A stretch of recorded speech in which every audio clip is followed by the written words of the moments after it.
Last class हम लोग काफ़ी कुछ चीज़ें देखे हैं थर्मल इफेक्ट ऑफ करंट के ऊपर। चलिए आज इसके देखते हैं अबाउट डोमेस्टिक यूज में क्या क्या चीज़ें हैं। Domestic use of electricity. Electricity का मतलब है इलेक्ट्रिकल एनर्जी। इलेक्ट्रिसिटी का मतलब क्या है? इलेक्ट्रिकल एनर्जी, उसको इलेक्ट्रिसिटी कहते हैं। जैसे लोड का मतलब क्या था, मैं बताया था।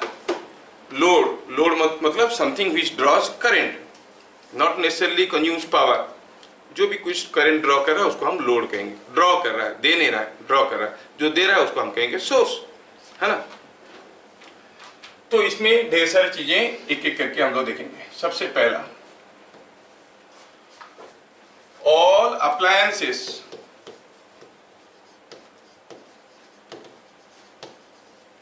in a house are connected in parallel। घर में जितने सारे चीज लगे हैं, पूरे के पूरे घर में, ड्राइंग रूम में कुछ लगा है, बेडरूम में कुछ लगा है, किचन में कुछ लगा, सारे के सारे पैरेलल में लगे। हुआ क्या है कि from the pole you are supplied to wire. Pole से दो वायर है। अब यही वायर पूरा घर के अंदर घुसा है, घुमा है। You have made a ring of it. अब क्या करते हो, पूरा घर में ऐसा रिंग बना देते हो। मान लो कि ये कमरा है, ठीक है, ये दूसरा कमरा है, ऐसा करके, ये तीसरा कमरा है, ऐसा करके। अब क्या करते हैं, हम दो वायर का एक रिंग बनाते हैं ऐसे।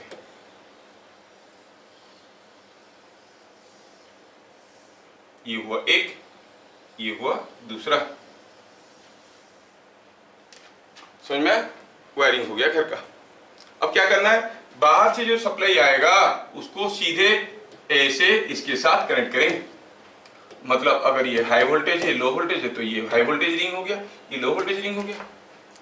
अभी अगर यहां से मैं एक बल्ब लगाता हूं तो बल्ब ग्लो करेगा। Same thing I can do here, है कि नहीं। अगर मैं कहूंगा कि ये रूम में मुझे बल्ब चलाना है तो I go for a bulb like this. ये रूम में पंखा चलाना है, I go for a fan like this, है ना। इसमें हम क्या करते हैं, एक पंखा ले लेते हैं इसमें, और सॉरी ये गड़बड़ हो गया, यहां से इसमें ले लिए पंखा। तो क्या हो रहा है देखो, तो बल्ब का एक टर्मिनल पंखा का एक टर्मिनल के साथ कनेक्टेड है, इसका एक टर्मिनल इसका एक टर्मिनल के साथ कनेक्टेड है। तो are you not able to form a close loop taking only this two? Yes, ऐसे कर सकते हो ना। देखो यहां से शुरू किए, ऐसे ऐसे गए, इधर से आए, ऐसे ऐसे गए, इधर से आए, ऐसे करके आगे इसमें नहीं। और आसानी से समझोगे तो आपके घर का जो प्लग है, आपको एक टेबल फैन लगाना है। You take supply from here and connect it here. अगर आप टेबल लैंप लगाना है तो यहीं से ही कनेक्शन लेते हो और लैंप लगा देते हो। तो क्या हुआ है, दोनों पैरेलल में हो गए कि नहीं हो गए। मतलब घर में जितने सारे चीजें लगे हैं सारे पैरेलल है। आप ये मत बोलना कि ट्यूबलाइट और फैन तो सब परपेंडिकुलर है। पैरेलल है मतलब their terminals are connected together. अच्छा, बहुत इंपॉर्टेंट क्वेश्चन है। पैरेलल होने से क्या हुआ, आपके घर में अगर 200 वोल्ट का सप्लाई है तो आपके घर में जितने सारे चीजें लगे हैं सबको 200 वोल्ट सप्लाई मिल गया। अच्छा, दूसरा important point, all electrical appliances have a VIP rating। ये VIP रेटिंग क्या होता है? Such that when any two of the rated parameters, or any one of the rated parameters is maintained,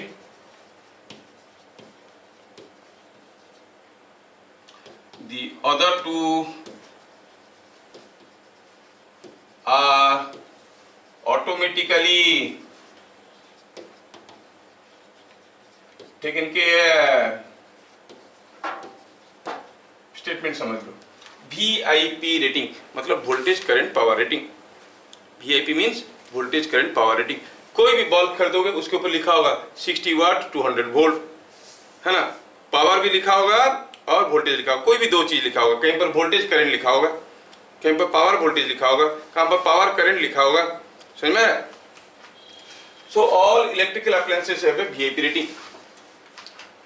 उनमें से हर एक बल्ब का मान लो 2 लिखा है, से 3 लिखना चाहिए। अगर वोल्टेज और पावर दिया है तो करंट तो पता चल जाएगा, P VI मिल जाएगा P/V। तो इसलिए तीनों को नहीं लिखते हैं, 2 लिखने से तीसरा पता चल जाता है। अब मान लो कि कोई बल्ब का रेटिंग है 2 amperes, 200 volt and 400 watt, voltage current and power तीनों दे दिया है। तो इनमें से किसी एक पैरामीटर को अगर आप मेंटेन करोगे, बाकी दोनों पैरामीटर ऑटोमेटिकली हो जाएगा।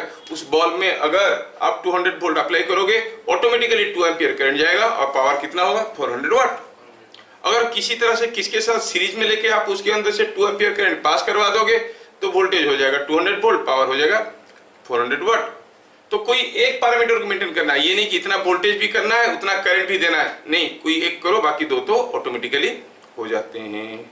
समझ में आया? हाँ, अच्छा। Point number 3, the current carrying capacity of a wire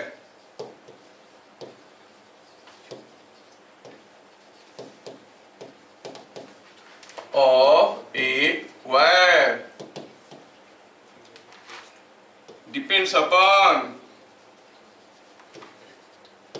nature of wire and its cross sectional area।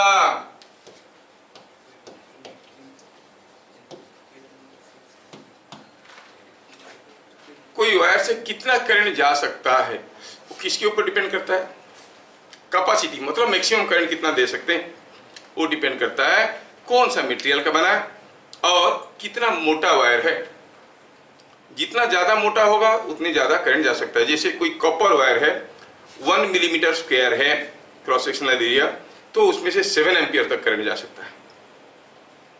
समझ में आ रहा है? 7 एम्पियर अप करंट जा सकता है। डाटा याद रखने की कोई जरूरत नहीं, ये डिजाइन डाटा है। अब देखो कोई पतला वायर है तो आपको उसमें से कम करंट जा सकता है, कोई मोटा वायर है तो उसमें से ज्यादा करंट जा सकता है। समझ में आ रहा ना? आपके घर में वायरिंग किया गया है और बल्ब जलाने के लिए जो वायर कनेक्ट किया गया है, एसी चलाने के लिए जो वायर कनेक्ट किया गया है, दे आर डिफरेंट। एसी वाला वायर पतला है कि मोटा है? मोटा। क्यों? क्योंकि ज्यादा करंट ड्रॉ करता है। हीटर चलाने के लिए वो भी मोटा वायर होता है। नहीं, अगर बल्ब ग्लो करना है, एलईडी बल्ब जलाना है, पतला सा वायर दे दो, हो जाएगा। अगर सेम पतला वाला वायर प्लग से कनेक्ट किए, यहाँ पर हम एलईडी बल्ब लगाए तो पता चला कि ग्लो किया। अब हम क्या किए, वायर तो कनेक्टेड है, इसको निकाल दिए, यहाँ पर लाके हीटर लगा दिए। अब ये जलने से पहले ये जल जाएगा, वायर विल को, ये जो वायर जल जाएगा वो क्या होगा, प्रैक्टिकली मेल्ट कर जाएगा। उसको कहते हैं दी वायर विल फ्यूज। वहीं से टर्म आता है फ्यूज वायर। समझ में आया? तो जितना मोटा वायर होगा उतना ज्यादा करंट ले सकता है। Thus, a thicker wire or thick wire has more current carrying capacity.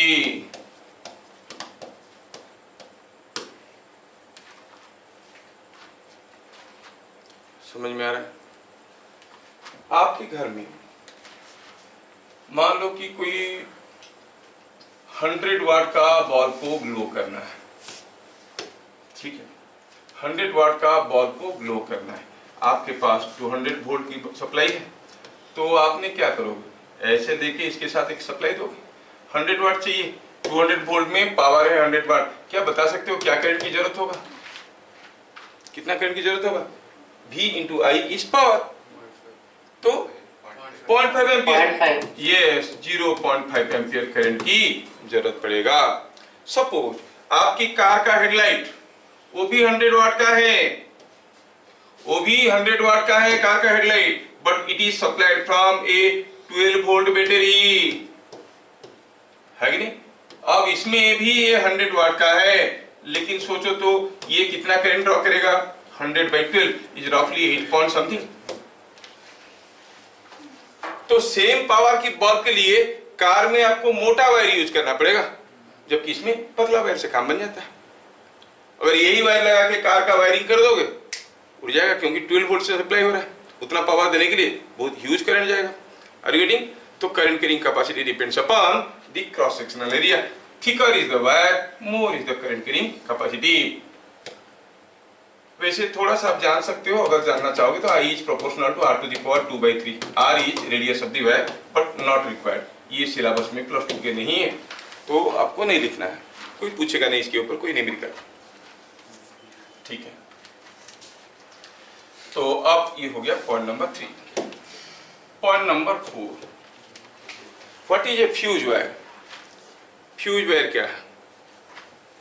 Fuse wire क्या है? A fuse wire is made up of a material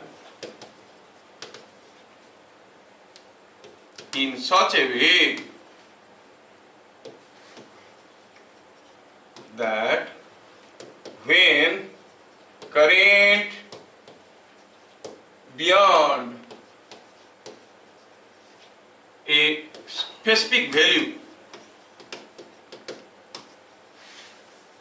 passes through it, it melts,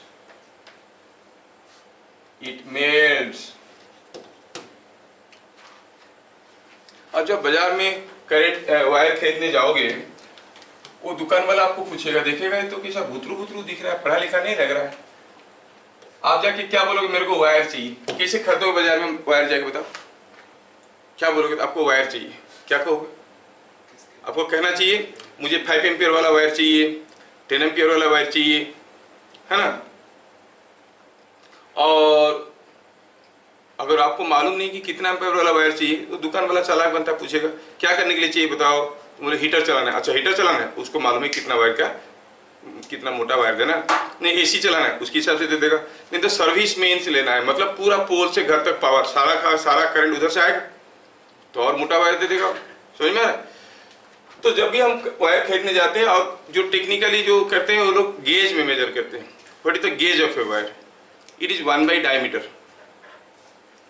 wire का जो डायमीटर है उसका reciprocal is called gauge.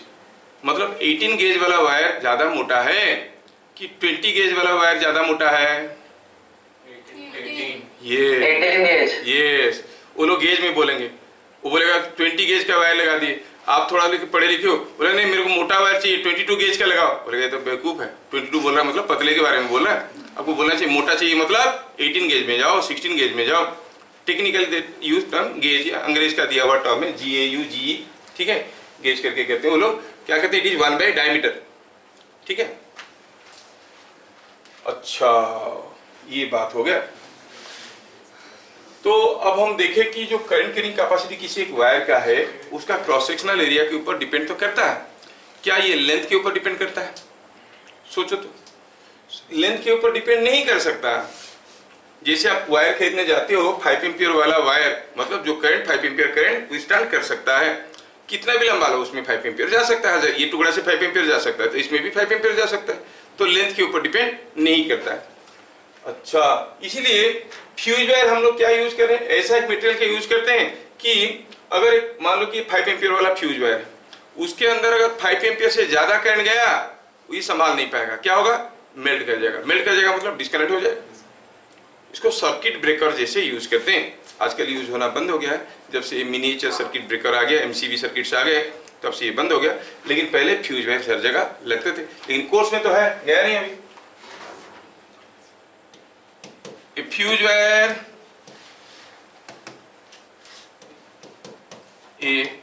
wire is always connected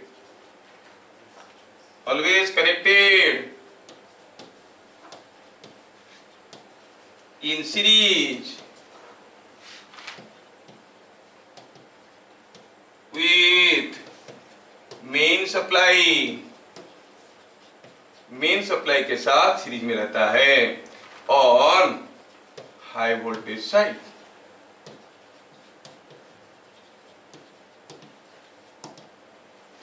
main supply के साथ series में रहता है हाई वोल्टेज साइड में। क्या मतलब है? मतलब है कि सपोज ये है high voltage side HV side, ये है लो वोल्टेज LV साइड। आपने ऐसा कनेक्शन दिया, किसी घर को पावर गया, मान लो कि कोई हीटर कॉइल है और ये ऐसे है। अगर बाई चांस इसमें कोई शॉर्ट सर्किट हो गया, कोई मान लो इसको पकड़ लिया, कोई और मान लो कि इसको ऐसे पकड़ लिया कोई आदमी यहाँ पे, और वो क्या किया बेचारा, पकड़ लिया देखने के लिए करंट है कि नहीं। कोई बोला पावर चला गया, चलो पकड़ के देखते हैं, है ना, चालाक आदमी था, पकड़ के देखा तो क्या होगा, तो तुरंत क्या हो गया, through him also some current will flow. और जो करंट फ्लो करेगा वो कहां से फ्लो करेगा, यहां से फ्लो करेगा नहीं। तो हम लोग क्या करते हैं, ये हीटर कॉइल का रेटिंग था 5 एम्पियर और उसके साथ 5 एम्पियर का फ्यूज लगाए थे हम। अब अगर ये शॉर्ट सर्किट होने से ज्यादा करंट आने लगा तो यहाँ पर हम लोग सीरीज में क्या किए, उसके साथ एक फ्यूज वायर को कनेक्ट किए। अब करंट क्या हो गया, 5 एम्पियर से ज्यादा हो गया, ये कट जाएगा तो यू आर सेफली सेव्ड। जाता, अरे ये तो करंट तो आ रहा था, प्लस इसके थ्रू से भी कुछ करंट जाएगा कि नहीं ग्राउंड में, नहीं ग्राउंड में जाएगा तो obviously will get a shock. Shock means passage of current through human body. Electric shock क्या है, passage of current through human body. जब तक आपकी बॉडी के अंदर से करंट नहीं जाएगा आपको इलेक्ट्रिक शॉक नहीं लगेगा। आप अगर किसी लकड़ी के टेबल पे खड़े होके किसी प्लग में उंगली डाल दोगे तो आपको करंट लगेगा, करके देखोगे, डर लगता है, करके देखो कुछ नहीं है। सपोज ऐसे कोई वुडन टेबल है, खड़े हो जाओ, लोहे का कांटी ले लो, स्विच ऑन करो, प्लग में डालो, कुछ नहीं होगा, मैं करके दिखा सकता हूँ। हाँ, तो आपको समझ में आना चाहिए कि when you get electric shock only when a current passes through your body, otherwise not. हाँ, तुम बोलोगे देखो मेरे को करंट नहीं लग रहा है, कोई दूसरा नहीं लग रहा है, बोल के आपको पकड़ लिया तो थ्रू यू है ना, तब तो हो गया जोर, है कि नहीं। मेरे साथ ऐसे एक बार मैजिक दिखाते कोई आके ऐसे पकड़ लिया, करंट नहीं लग रहा है तो नहीं जा रहा होगा, शायद पावर नहीं है, करके मेरे को पकड़ लिया। अब उसकी थ्रू से मेरे को, उसको, दोनों को झटका लगा जोर से। समझ में आ रहा है क्या? तो फ्यूज वायर को हम लोग क्या करते हैं, हाई वोल्टेज साइड में लगाते हैं। अच्छा, हम चाहते हैं कि मान लो कि ये भी हो सकता है कि ये जो इक्विपमेंट है, मान लो कि इसके ऊपर कोई चम्मच गिर गया, हीटर कॉइल था, चम्मच गिर गया तो इतना दूर शॉर्ट हो गया, अब रेजिस्टेंस काफी कम हो गया, वेरी हाई करंट आएगा, तो क्या होगा, फ्यूज उड़ जाएगा। लेकिन जो करंट आएगा इधर से भी आएगा। हम लोग लो वोल्टेज साइड में भी तो लगा सकते हैं, क्योंकि जो भी करंट जा रहा है वो तो रिटर्न आ रहा है ना, यहाँ पर भी ब्रेक हो जाएगा तो सर्किट कट जाएगा। लेकिन सोचो अगर इधर नहीं लगाया, इधर लगाया और शॉर्ट सर्किट हो गया तो हो सकता है ये उड़ जाएगा, लेकिन still you are in connection with the high voltage side. जब तक आपका फ्यूज नहीं उड़ जाता है तब तक करंट आता रहे, है कि नहीं। तो चाहिए क्या, it should be connected to the high voltage side. Now fuse wires are no more in use, you have now replaced fuse wires with MCBs।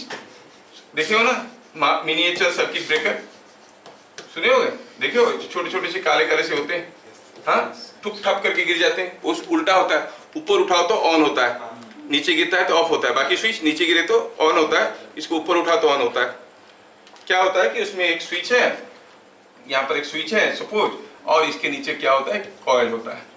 जो करंट आप दे रहे हो वो करंट इसके अंदर से होते हुए जाता है। ज्यादा करंट हो गया तो वो क्या करेगा, इस स्विच को मैग्नेटिक इफेक्ट से पुल कर देगा, ठप करके गिर जाएगा, सर्किट ऑफ।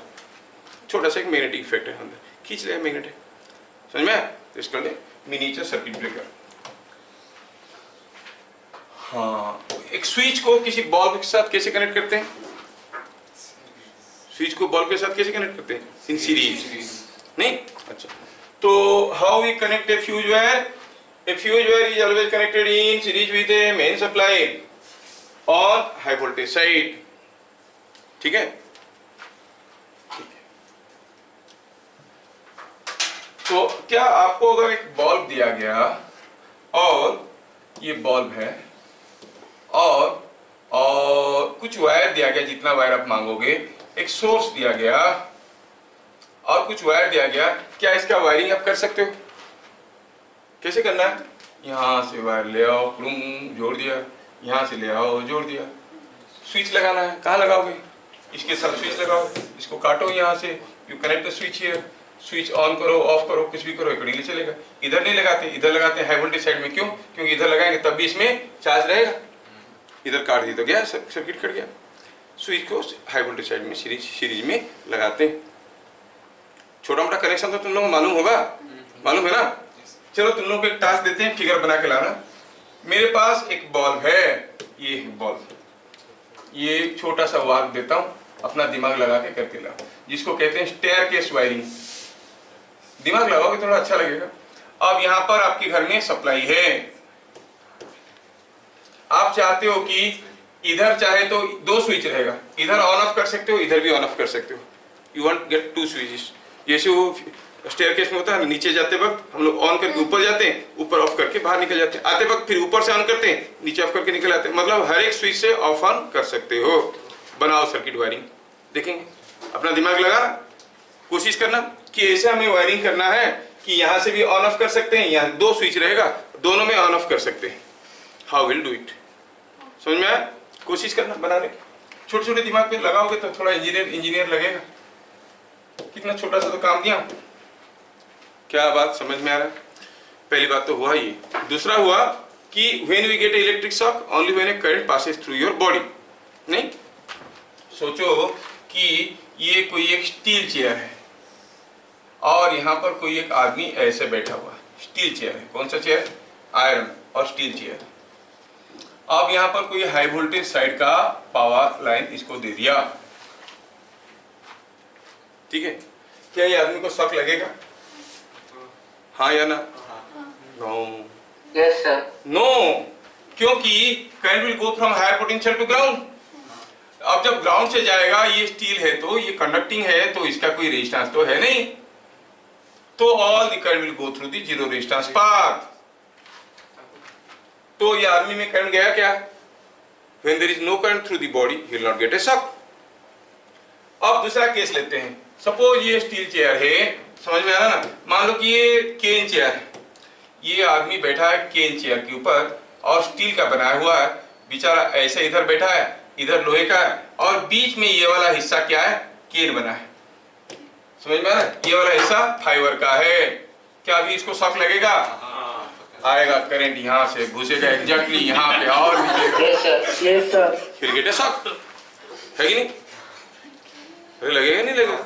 जब स्टील से मतलब उसके अंदर भी कुछ रेजिस्टेंस रह रहा है, इसलिए बहुत कम है। स्टील मतलब मान लो कि मेटल चेयर है, इंसान के अंदर जो रेजिस्टेंस है बड़ा वेरिएबल रेजिस्टेंस होता है।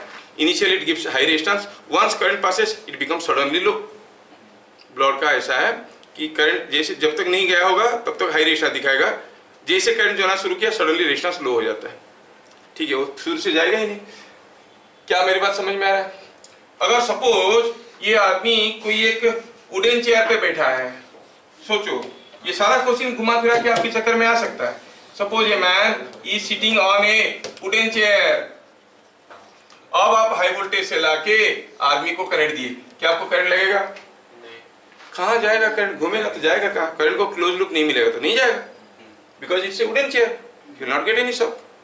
भरोसा करो, किसी वुडन टेबल पे खड़े होके क्लॉक में उंगली करो, देखो क्या हो रहा है। कुछ नहीं होगा, ठीक है। उतना तो भरोसा होना चाहिए। और अभी ये आदमी में अगर आप आके टेस्टर लगाओगे तो टेस्टर लगाओगे तो टेस्टर ग्लो करेगा। छू के मत देखना, टेस्टर लगाओगे टेस्टर विल ग्लो, क्योंकि इसके अंदर वोल्टेज है। हाँ, just like a touch a tester will find the tester is glowing but he is not getting a shock. हाँ, टेस्टर ग्लो। टेस्टर आप टेस्टर क्या दोनों तरफ पकड़ते हो क्या? ये टेस्टर में ऐसा होता है ना, आप इधर से टच करते हो, ये वाला इसको लगाते हो तो इसके अंदर से जो करंट आता है हाई रेजिस्टेंस होने के कारण एक छोटा सा एलईडी ग्लो करता है। आपको दिखता है कि हाई रेजिस्टेंस है तो छोटा सा एलईडी ग्लो करता है, आपको लगता है कि हाँ पावर है इसमें। समझ में आ रहा है? घर में जाकर ट्राई करो, लेकिन ध्यान से देखना कि कोई मेटेलिक बॉडी के ऊपर खड़े होकर नहीं करे, खटिया के ऊपर खड़े होकर, बेड के ऊपर खड़े होकर कर सर हम लोग तो से टच करने से मतलब कंप्लीट सर्किट से शॉक नहीं लगता। कैसे कंप्लीट सर्किट हो गया यार? तुम टेस्टर्स लगाने से क्या होता है? यहाँ पर जब कोई वोल्टेज देते हो, यहाँ पर तुम टच करते हो मतलब ग्राउंड देते हो, यहाँ पर वेरी हाई रेजिस्टेंस रहता है। वेरी हाई रेजिस्टेंस होने के कारण वेरी स्मॉल करंट जाता है, जितने करंट में एलईडी ग्लो कर जाता है, लेकिन आपको उतना करंट में कुछ नहीं होगा, may be some milli amperes. समझ में आ रहा है? क्या मेरी बात समझ में आ रहा है?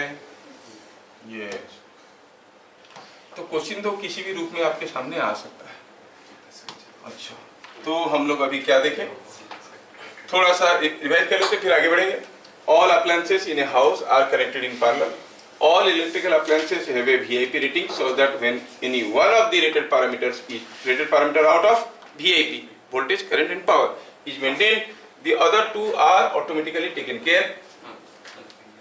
The current carrying capacity of a wire depends upon the nature of wire and nature of wire material. Nature of wire मतलब material of the wire. Material of wire and its cross sectional area.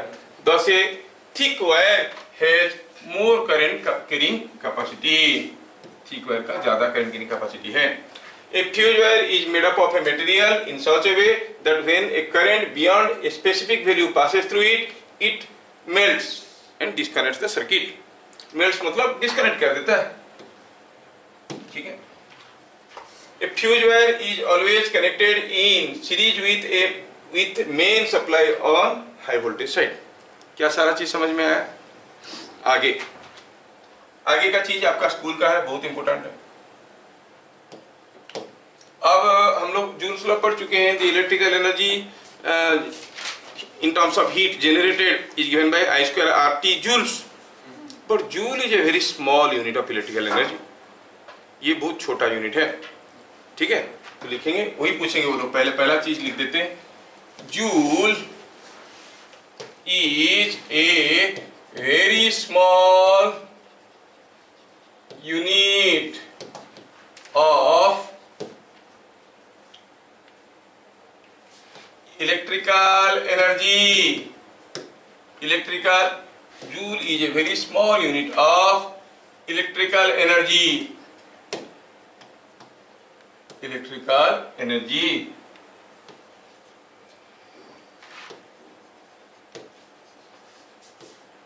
In domestic use. सोचो कोई 100 वाट का bulb कितना समय जलेगा, तो मतलब वो 1 सेकंड में कितना जूल्स दे रहा है? 1 सेकंड में 100 joules. 100 joules per second is called 100 watt. 1 second में अगर 2 घंटा चला तो कितना जूल्स होगा? 2 घंटे में कितने सारे सेकंड से? 1 सेकंड में 100 जूल्स। तो मीटर का जो बिल लिख के आएगा, पतला सा वायर में देते हैं ना, पतला सा पेपर में मीटर बिल आ जाता है कि नहीं आ जाता है? वहां पर लिखना पड़ेगा 100 समथिंग, तो कितना चौड़ा वायर लेना पड़ेगा, सोचो, है कि नहीं? तो इतना छोटा यूनिट में डोमेस्टिक यूज में हम यूज नहीं करते, एक्सप्रेस नहीं करते हैं। कैसे एक्सप्रेस करते हैं फिर? हाँ, इलेक्ट्रिकल एनर्जी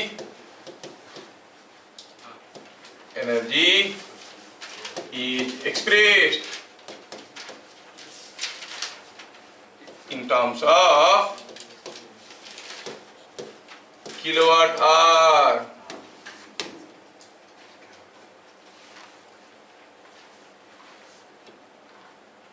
वो पूछेंगे what is the unit of electrical energy. वो कहते हैं ना, वो कॉस्ट ऑफ हर यूनिट बढ़ गया है, आजकल इलेक्ट्रिसिटी का कॉस्ट बढ़ गया, पर यूनिट का 6 रुपया है, ऐसे बोलते हैं ना, 7 रुपया है, 10 रुपया ऐसे बोलते हैं। पर यूनिट मतलब पर किलोवाट आवर। 1 किलोवाट आवर का कॉस्ट बता रहे हैं हम लोग, समझ में आ रहा है? जो कॉस्ट ऑफ इलेक्ट्रिसिटी बढ़ गया है, अब आ गया 6 रुपया पर यूनिट हो गया है, बोलते हैं मतलब 1 यूनिट मतलब 1 किलोवाट आवर। समझ में आया? क्या है वो 1 kilowatt our? When an appliance of power 1 kilowatt operates for 1 hour, the energy consumed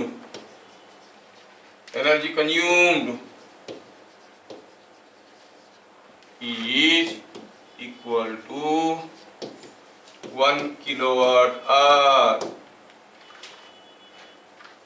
समझ में आ रहा है? कभी कभार न्यूमेरिकल में छोटे छोटे अप्लायंसेस के लिए वाट आवर में देते हैं, जनरली हम लोग किलोवाट आवर में एक्सप्रेस करते हैं। Unit of electricity is kilowatt hour. समझ में आ रहा है? यस। अब ये 1 किलोवाट आवर क्या हुआ? 1 kilowatt hour is equal to 1 kilowatt power.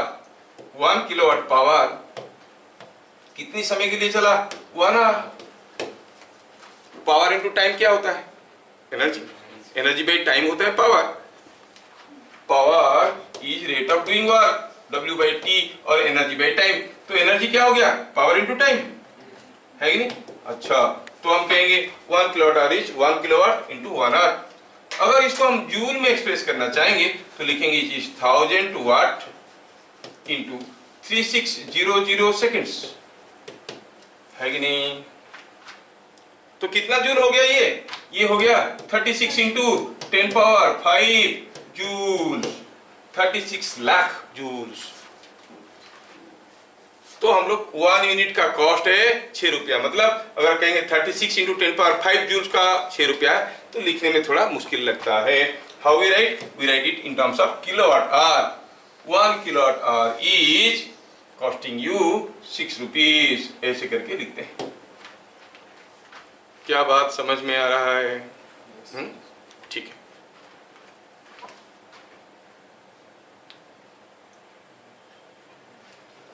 ठीक है, बताओ कोई 100 वाट का बॉल, 100 वाट का बॉल कितना समय चलेगा तो 1 किलोवाट आवर होगा, 1 यूनिट कंज्यूम होगा। 100 वाट का बॉल 1000 वाट 1 घंटा चलने से जितना एनर्जी कंज्यूम होता है, 100 वाट का बॉल कितना समय चलने से उतना ही एनर्जी कंज्यूम होगा? 10 आवर्स। खत्म। वो पूछेंगे 100 वाट का बॉल कितना समय चलेगा to consume 1 unit of electricity, और 10 आवर्स। समझ में आ रहा है? 50 वाट का बॉल 20 आवर्स। नहीं, आपके घर में कोई 200 वाट का बॉल था और आपने पूरा 20 घंटा जलाया, कितना एनर्जी कंज्यूम किया? कितना unit? 200 watt operated for 20 hours. कितना हुआ? 200 into 20, it is 4000 watt hour, that is same as 4 kilowatt hour. अरे समझ में आ रहा है कि हाँ जी कर रहे हो? नहीं आ रहा समझ में? है ना? 4 किलोवाट आवर हो गया। मतलब कोई 200 वाट वाला बल्ब अगर 20 घंटा चला तो 4 यूनिट का कंजप्शन होगा। आप ऐसे भी देख के बता सकते हो कि आपके घर में कौन सा चीज कितना समय चलता है, कितना यूनिट पर डे हुआ, महीने में कितना होना चाहिए, इलेक्ट्रिक बिल उससे ज्यादा है कि उससे कम है, रफली आप देख सकते हो चेक करके। अगर उससे बहुत ज्यादा चेंजेस आ रहा है तो कंप्लेन, है कि नहीं? आप बोलो मेरा घर में तो टीवी चलता है इतना समय, लाइट ये, पंखा ये, हीटर ये, एसी इतना इतना, दिन में इतना घंटा होता है एवरेजली, तो 30 दिन में इतना होगा, तो बिल तो इतना का आसपास आना चाहिए, 1000 आना चाहिए, 5000 आया तो मतलब कहीं गड़बड़ है कि नहीं? चेक कर सकते हो। That also will learn how to make bill for a house. इसी चैप्टर में ही आएगा। घर का सारा अप्लायंस है, उसका डिटेल्स दिया रहेगा और उसमें से निकालना है what will be the monthly bill. ठीक है, चलिए अब आगे बढ़ते हैं। तो ये आपको समझ में आ गया कि जो आपका पावर है वो यूनिट एनर्जी है वो किलोवाट आवर में एक्सप्रेस किया जाता है। अब जब किसी वायर के ऊपर चिड़िया बैठता है, ये बोल रहा है कि देखियो ना ये वायर है ना, और यहाँ पर चिड़िया बैठता है तो उसको शौक नहीं लगता है। हम लोग भी बचपन में क्वेश्चन पूछते थे, उसको नहीं लग रहा है, हम लोगों को कैसे लगे? तो कोई मेरे को समझाया था जिनका दांत नहीं होता है उनको शौक नहीं लगता। हम भी काफी दिन तक यही सोच रहे थे कि जिनका दांत नहीं होगा उनको, क्योंकि उनका चोंच है। अरे वही चिड़िया अगर थोड़ा टांग फाड़ के दोनों तरफ बैठेगा तो क्या होगा सोचो? बूम, खत्म, है कि नहीं? हाँ, आप अगर अकेला किसी एक वायर से पकड़ के इसे झूल जाओगे, will not get any shock. हाँ, अगर नीचे टच हो गया तो बात अलग है, नहीं तो कुछ नहीं होगा, है ना? और एक हाथ से इसको एक हाथ से इसको पकड़ लोगे तो you will enjoy Deepavali. Self cracking sound इसको कहते हैं, खुद फटेगा खुद सुनोगे। अच्छा, तो ये हो गया हमारा। हाँ बोलो। মিটার রে जो सर रेड लाइट टा ब्लिंक करते हैं तो सर अपन गोटे थरा ब्लिंक करले गोटे यूनिट उठे সেটা ডিপেন্ড করছে কো metre কেমতি।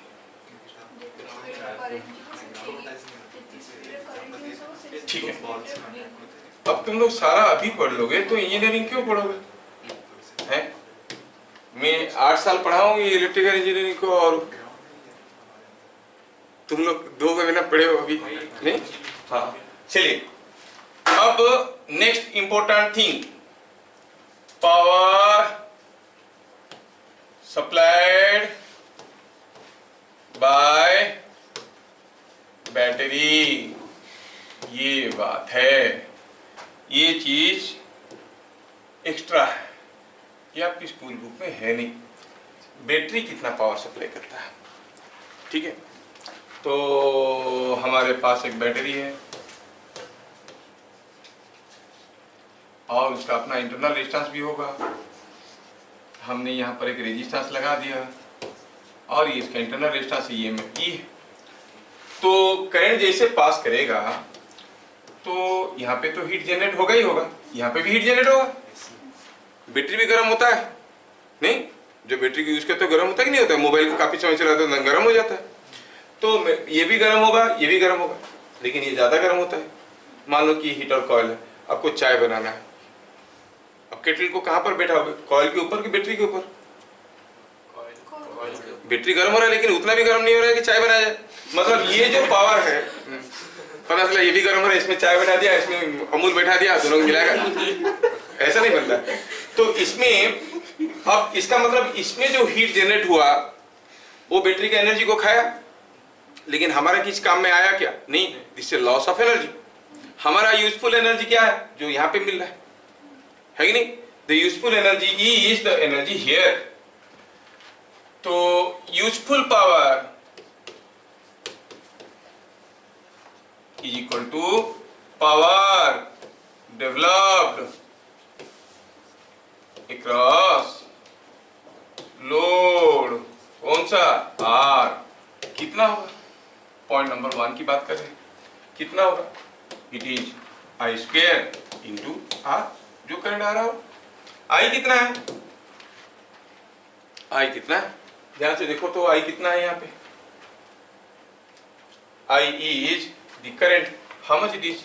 E by R plus R का स्क्वायर इंटू आर। क्या बात समझ में आ रहा है? So the power is E square by E by R plus R का होल स्क्वायर इंटू आर। समझ में आया? This is the useful power. और ये पावर तो एनर्जी लॉस कर रहा है, ये हमारे किसी काम का नहीं है। अच्छा, हमें मतलब है पावर से बैटरी कितना पावर दे सकता है, मतलब to the external load resistance कितना पावर वो दे सकता है। तो ये इतना पावर दे सकता है। क्लियरली इसमें दिख रहा है कि कोई एक बैटरी में ई एंड स्मॉल आर तो कांस्टेंट है। ई एंड स्मॉल आर अगर दोनों कांस्टेंट है, कैपिटल आर को बदलेंगे तो पावर बदलेगा, तो आर को बदलने से पावर बदलता है।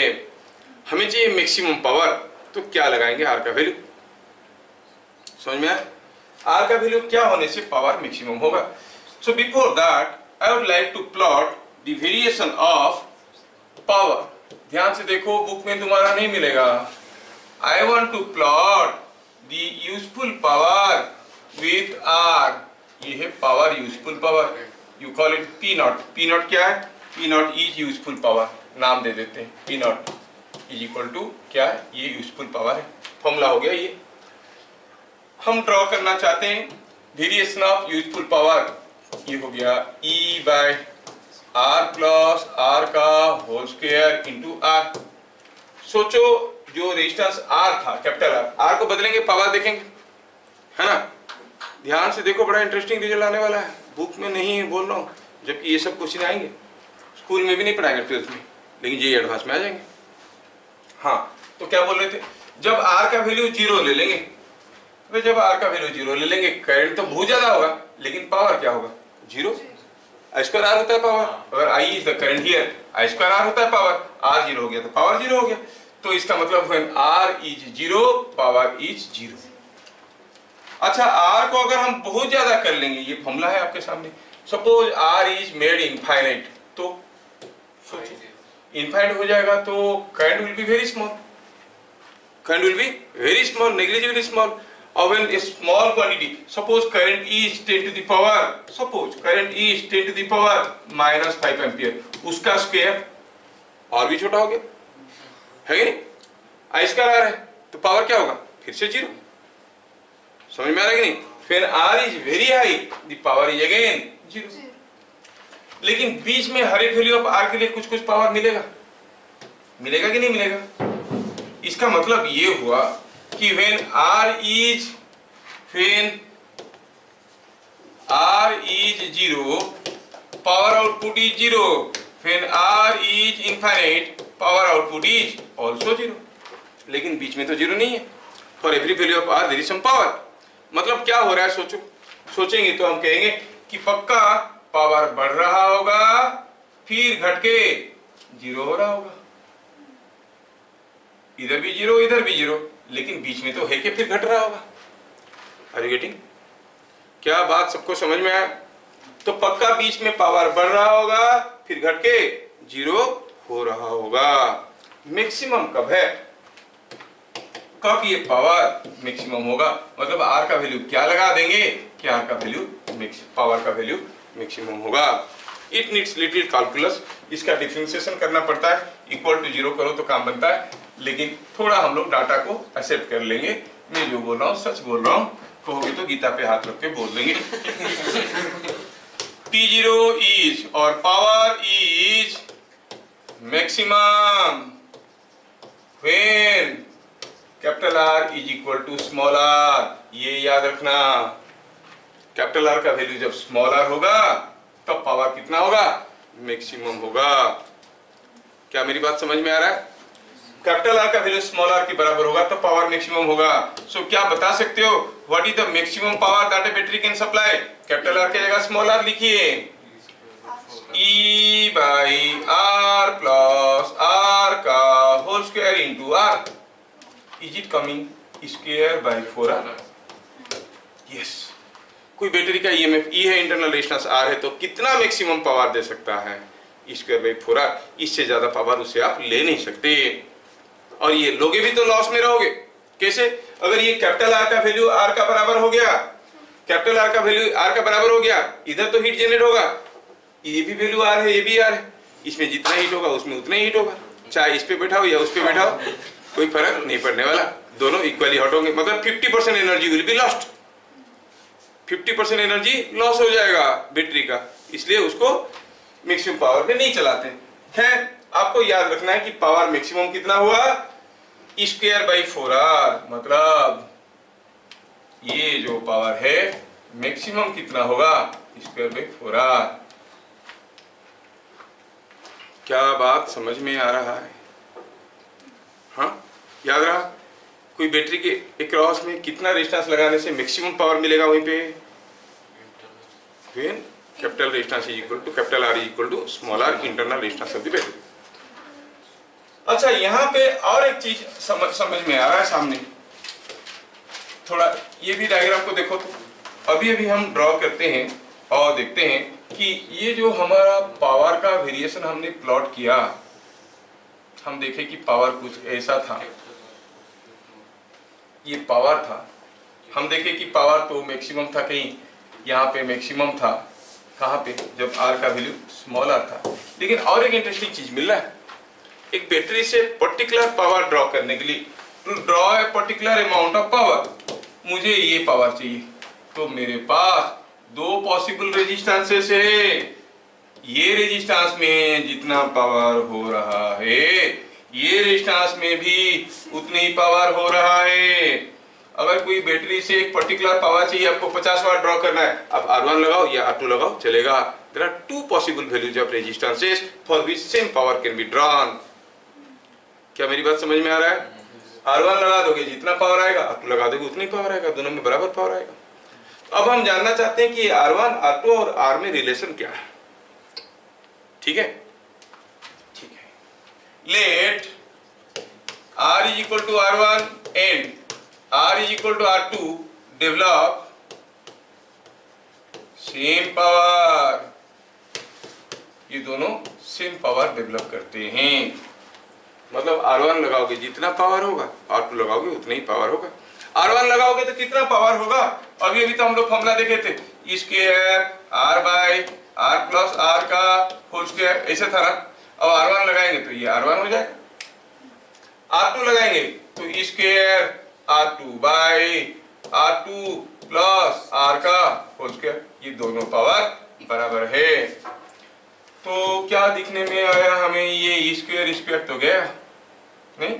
और चलिए हम दोनों तरफ रूट ओवर ले लेते हैं. Let us take root over.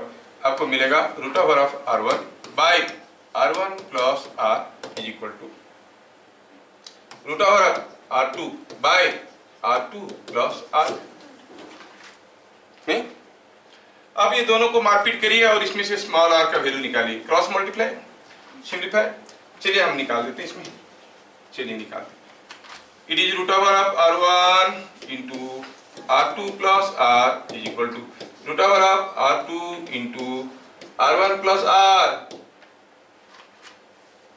है कि नहीं? डेरिवेशन कोई आपको पूछेगा नहीं। और एक स्टेप जाइए आगे,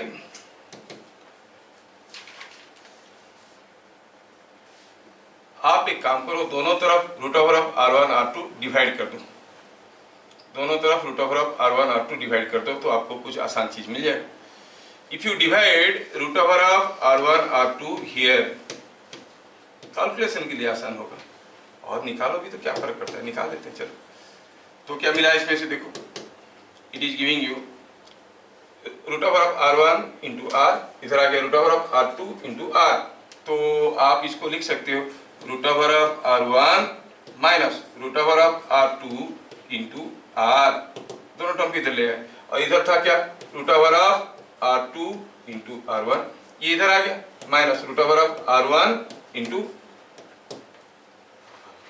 आया कि नहीं आया? अरे आया कि नहीं आया? अब इसमें समझने वाली कुछ नहीं, थोड़ा सा दिमाग चाहिए।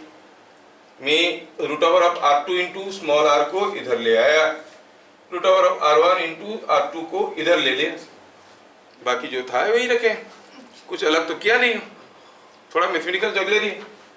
अब उसमें से इसमें r का वैल्यू निकालना है, तो ये स्टेटमेंट को थोड़ा कॉपी करके देता हूं, देखो कॉपी हो गया, कॉपी।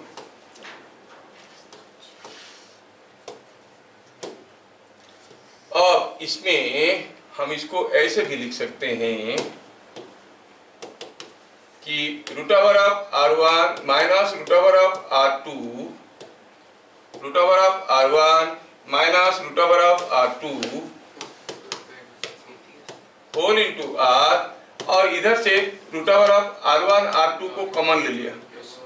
देखो तो root over of R1 R2 ले लेंगे, क्या रहेगा root over of R1 minus, आया गया, कैंसल, क्या मिला R is equal to root over of R1। ठीक है, कोई बैटरी के क्रॉस में 9 ओम का रेजिस्टेंस लगाया, जितना पावर डेवलप हुआ 4 ओम का भी लगाया, उतना ही पावर डेवलप हुआ, बताओ उसका इंटरनल रेजिस्टेंस क्या है? 6 ओम। 9 इंटू 4 का रूट ओवर 6 ओम। क्या बात समझ में आ रहा है? देख लो, not available in your book, थोड़ा एक्स्ट्रा है तो सीख लोगे तो काम में लगेगा। Is it understood? ये हो गया हमारा रेजिस्टेंस। तो दिख रहे हैं कि अगर R1 and R2 develop same power, जैसे अभी हम देखें, if R is equal R1 and R is equal R2 develop same power, तो आपको क्या याद रखना है? Then small r is equal to root over of R1 R2। आया समझ में? Let us see this questions, आप लोग ट्राई करो, उसके बाद मैं ट्राई करता हूँ। One house uses 20 bulbs and other house uses 10 bulbs. If all bulbs are alike, एक जैसा है, then resistance of which house is more? A house uses 1000 watt heater and two 125 watt fans. House is supplied with 200 volt. Find maximum current drawn by the house. कितना maximum current draw कर रहा है? ठीक है। A heater coil is rated 200 volt, 1000 watt. If length of coil is reduced by 10%, what will be new rating of the coil? मतलब क्या voltage rating होगा, क्या power rating होगा? A fuse wire of length 10 cm can withstand a maximum current of 6 amperes. If 5 cm of such wire is used, find at what current it will be blown. कितना current में ये उड़ेगा? A house uses 1000 watt heater for 8 hours a day. 200 watt fans for 5 hours a day and a 50 watt bulb for 20 hours a day. Find number of units of electricity consumed per day. Per day कितना electricity consume हो रहा है, निकाल सकते हो ना? Theory तो बता चुका हूँ. हाँ, next. A battery can give maximum current I0 and maximum potential difference V0. ठीक है. Find what maximum power it can give. उससे आप कितना maximum power ड्रॉ कर सकते हो. ठीक है. नेक्स्ट.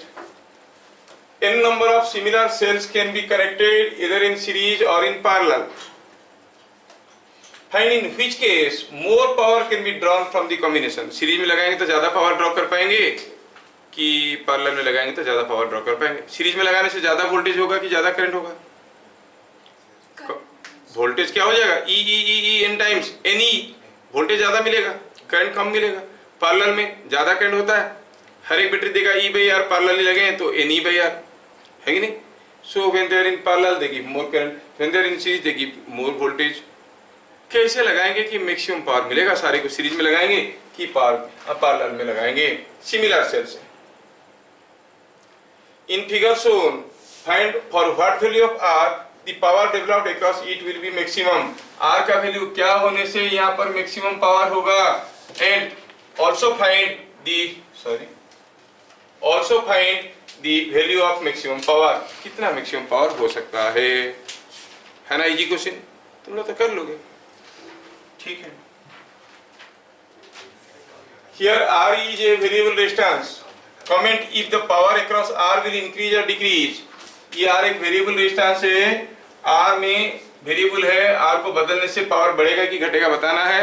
जब if R is increased from 2.1 ohm to 2.7 ohm. दूसरा केस में R is increased from 7.3 ohm to 9.2 ohm, है ना? और एक बिट इसमें जोड़ देते हैं. R is increased from 4 ohm to 9 ohm. ठीक है. R is increased from 4 ohm to 9 ohm. बताना है कि पावर बढ़ेगा कि घटेगा.